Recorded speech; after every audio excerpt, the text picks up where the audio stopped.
people! Welcome back to my channel. This is your Mama Sam. Hello mga amigo, amiga, kumare at kumpare. Kamusta kayong lahat? Sana lahat po kayo ay okay at safe ngayong araw na ito. At syempre kung ako naman ang tatanungin nyo, nakikita naman ninyo ang beauty ng Mama Sam ninyo, fresh overload pa rin. Diba? Ganyan talaga kapag umiinom ka ng maraming vitamin C at saka syempre kumakain ka ng maraming hotdog. Dahil sa hotdog, naloloka ang beauty ng Mama Sam ninyo. So, yon. So, kamusta naman kayo? Happy Wednesday sa inyo lahat. Ang bilis ng araw, no? Ngayon ay 28 na ng February. So, isang araw na lang ay papunta na tayo sa Marso. So, nakakaloka naman yung mga may birthday ng February 29. So, ngayon magse-celebrate sila ng bonggang-bongga. O, di ba? At eto nga, syempre, marami din tayong chika talaga ngayong araw na to na magtataas ang kilay ninyo sa mga pag-uusapan natin. Pero syempre, bago ang lahat,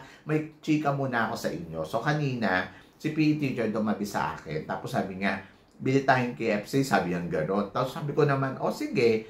Tapos maya biglang nagbago isip niya, ay wag na. Sabi niya, basta parang naglalambing siya na hindi ko maintindihan na gusto niya pero ayaw niya. Yung gano'n, nagpapakipot, kipot na kipot siya, naiirita ako. Tapos yung kahit nung hapon, sabi ko, gusto mo ba ng hotdog? Tapos sabi niya, ayoko, pero yung binilhan ko, ang ate, Diyos ko, ayaw patanggapin, naiirita ako sa kanya. Kulang na lang subuan ko siya ng bonggang-bongga. By the way, ako naman, yung taong to, syempre, sobrang close talaga siya sa akin, sa puso ko. Yung, alam mo yun, yung, siya kasi yung parang nakikita ko na parang pwede mong bebeyin, yung mga ganon. Para siyang, nakakabatang kapatid ko. Kapatid daw, yung mga ganon. So, yan. Nakakaloka. So, gusto ko yung mga ganong tipong naglalambing-lambing, paminsan-minsan. Hindi lang yung madalas, ha. Gusto ko minsan. Ganon.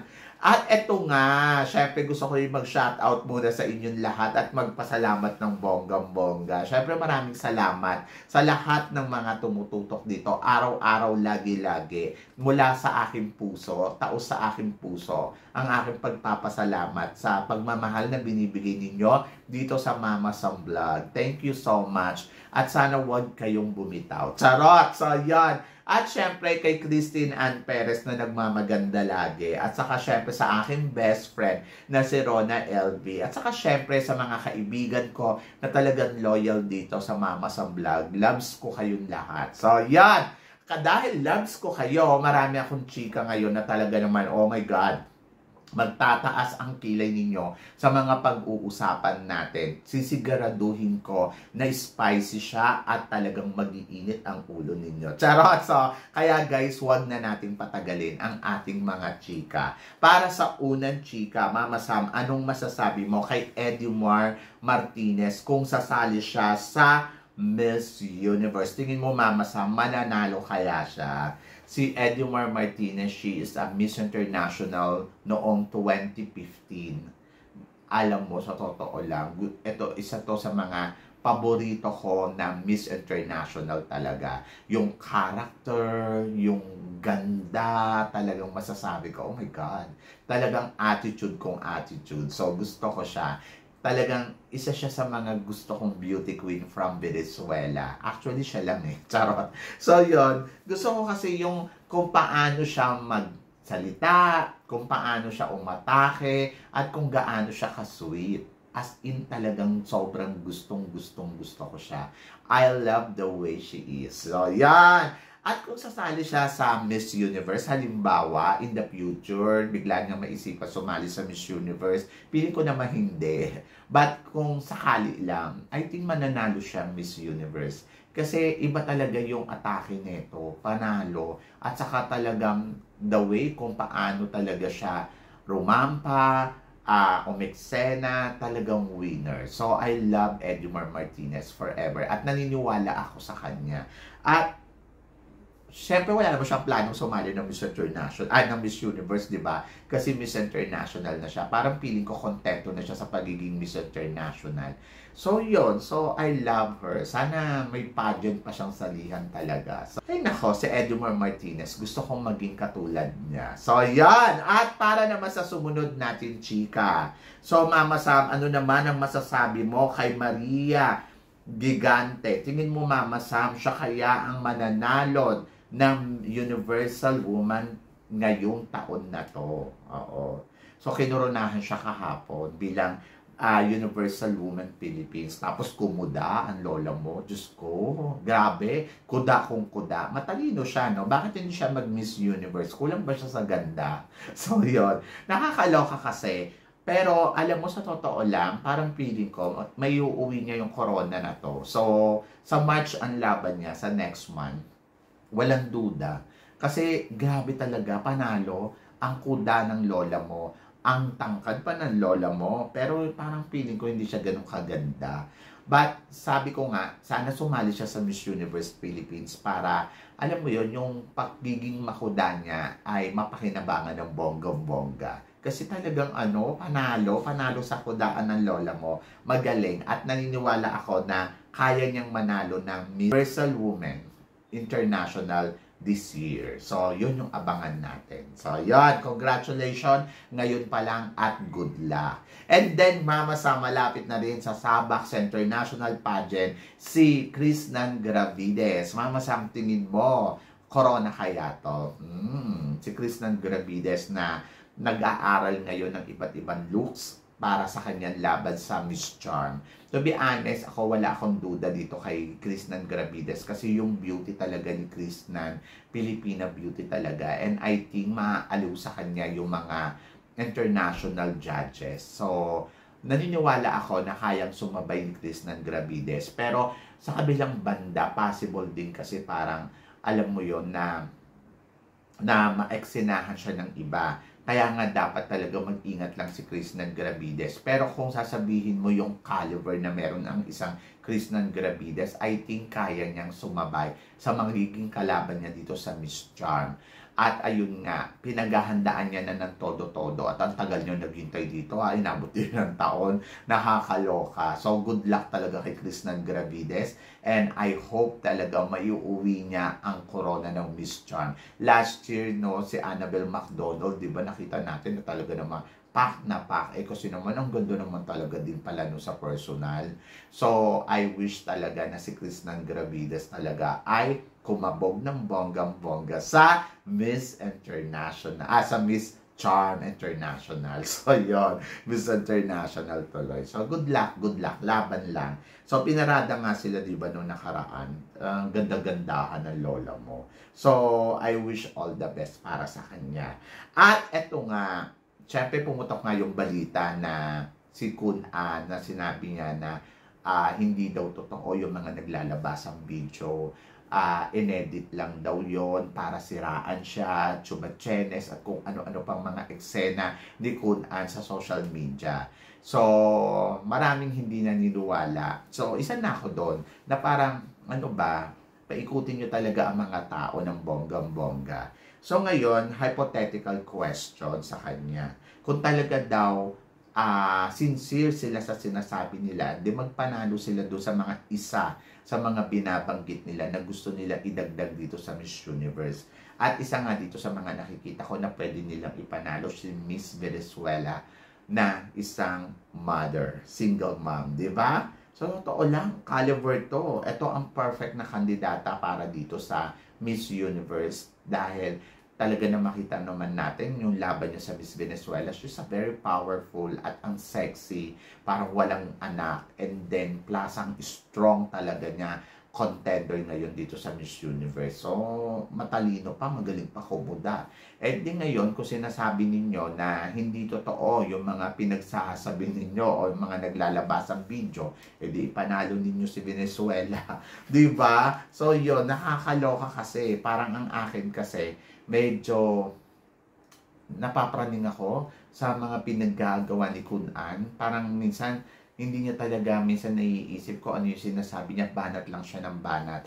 mas maganda talaga, sa totoo lang, manahimik na muna si Kun An. Huwag na muna siyang umeksena dahil hindi naman kailangan yung mga pinagsasabi niya. Kasi minsan, tingnan mo sa kakadaldal niya, napapahamak siya ng bonggang-bongga. So, yun. So, ang sigaw ng tao, hindi sila maniniwala kay Kun An. So, ngayon, kung gusto niyang paniwalaan siya ng tao, ay magpanalo siya ng plus size beauty, ng trans woman, transgender, or married woman. So, ipanalo niya yon para at least, di ba, makita natin na pasok sila sa sinasabi nila na listahan nila dito. Di ba? So, yun. So, kung wala silang kinikilingan, go! O, di ba? So, nakikita ko naman malakas si Venezuela. Ipanalo nyo si Venezuela kasi sa sobrang sinabi ninyo, sobrang unfair talaga sila dito kay Venezuela. Di ba? So, yon. So, tingnan natin sa mga susunod na mangyayari dito sa Miss Universe kung aarangkada nga ba ng bonggang-bongga. And then, Mama Sam, para sa sumunod na chika, anong masasabi mo sa bagong photoshoot na ginagawa dito kay Christy McCary na nakatupi siya ng bonggang-bongga? To be honest, ang sexy niya. Ang strong ng body niya. So, yon. To be honest, ako para sa akin, kung body ang pag-uusapan, maganda talaga ang katawan ni Christy McCary. And then, ang haba-haba pa niya. So, masasabi ko bang pang Miss Universe materials? Oo naman. At nakita naman natin na parang, oh my God. So, kung ikukumpara ko si Christy McCary noon, at ikukumpara ko siya ngayon, parang mas gusto ko siya noon. Charot, so yun. Hindi, in fairness naman kay Christy McCary. Siyempre, medyo parang mature na Christy McCary ang nakikita natin. Pero sa totoo lang guys, magre-real talk din lang ako. Parang, nanghihinayang ako sa isang Christy McCary kasi parang mas gusto ko sanang makita na di-calibre siya, na mas gusto kong makita na mula noon ito siya tapos ngayon bigla siya nag-transform, di ba? Na parang talagang masasabi mong mabigat na kalaban sa Miss Universe Philippines. Kasi sayang yung ganda, sayang yung height, sayang yung galing sa kuda. Pero kung hindi naman niya talagang ipupush yung sarili niya as a transformational woman, parang feeling ko useless din lang yung magiging laban niya. Kumbaga parang pwede siyang masingitan ng iba na mas magaling pa sa kanya. So, yon. Kaya sabi ko nga, nanghihinayang ako. Sana mapag-aralan niya ng maigi kung ano yung mga dapat niyang gawing hakbang laban dito sa Miss Universe Philippines. Pero sasabihin ko, itong body na to, ay nako, pak na pak, ang sexy. Parang talagang model talaga ng supermodel, di ba? Pero kasi Miss Universe ang hinahanap natin. So, yun. Good luck kay Christy McCary. I love her. Kahit naman noon talagang gustong-gusto ko siya. Pero ngayon parang kasing naghahanap ako sa kanya na transformation. Kasi syempre, Miss Universe yung lalabanan niya. And then, take note ha, pangatlong national pageant niya na to. Nauna ang Butya, pangalawa ang Binibini, at pangatlo tong Miss Universe Philippines. So sana talagang ma-transform niya yung sarili niya as a Miss Universe. Ang galing pa naman nito sa kudaan din. And then, para sa sumunod na chika, tingin mo si Alexi Brooks na kaya ang susunod na Miss Universe Philippines? Si Alexi na nakikita ko na kumakanta din pala siya sa mga sa mga mall. So yon, kasi may mga nakita kong guesting niya na super kanta siya. Ako para sa akin, siguro isa din sa mga target talaga nila ang maging isang celebrity. So yon. So isa yun sa mga nakikita ko kung bakit sila nandito. Kasi talented naman talaga eh. Imagine mo, magaling nang tumakbo, magaling pa kumanta. O, san ka pa? So, yon. So, bakit hindi? Bakit hindi po pwede na hindi siya ang sumunod na next Miss Universe Philippines? Very powerful naman siya. Magaling naman siyang kumuda. Nakikita naman natin yung galing niya, di ba? Kumbaga, parang candidates para sa corona. So, parang nakikita ko na hindi imposible. At hindi ko ikagugulat kung siya ang mananalo Miss Universe Philippines this year.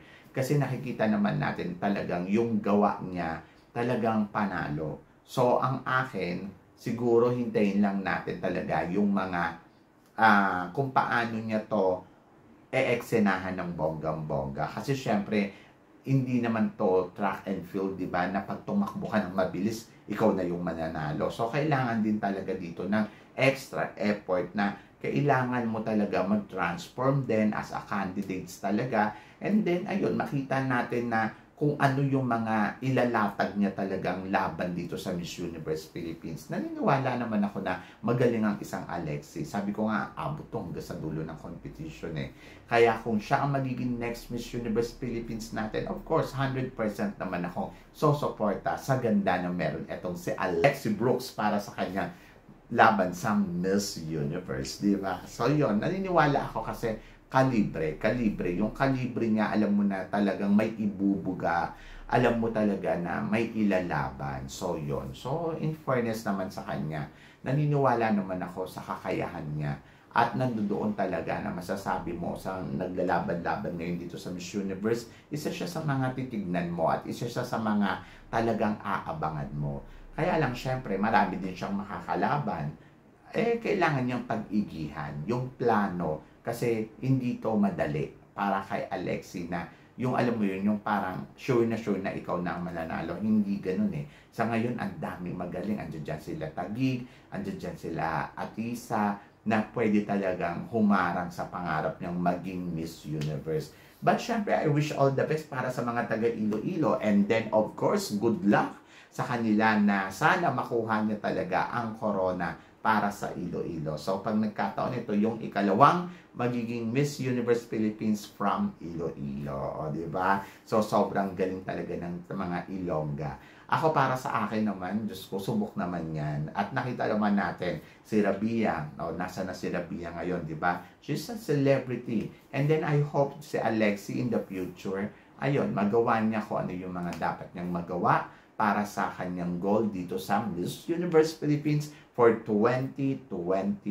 So, yan! So, kayo guys, ano guys ang masasabi ninyo dito sa mga chika natin ngayon? So, kayo ba, naniniwala ba kayo na si Alexi na nga ang susunod na Miss Universe Philippines? So, please comment below para at least malaman ko naman kung ano naman ang chika mo sa mga tinatalakay natin ngayon. So, yun guys, maraming salamat syempre sa inyo lahat sa walang sawang suporta na binibigay ninyo syempre dito sa channel ko. At sa mga hindi pa po nakaka-subscribe dyan, please don't forget to click like and subscribe my channel at i-click nyo na rin po ang notification bell para lagi kayong updated syempre sa aking mga chika. Sabi nga ganon, always keep smiling and always think positive lang.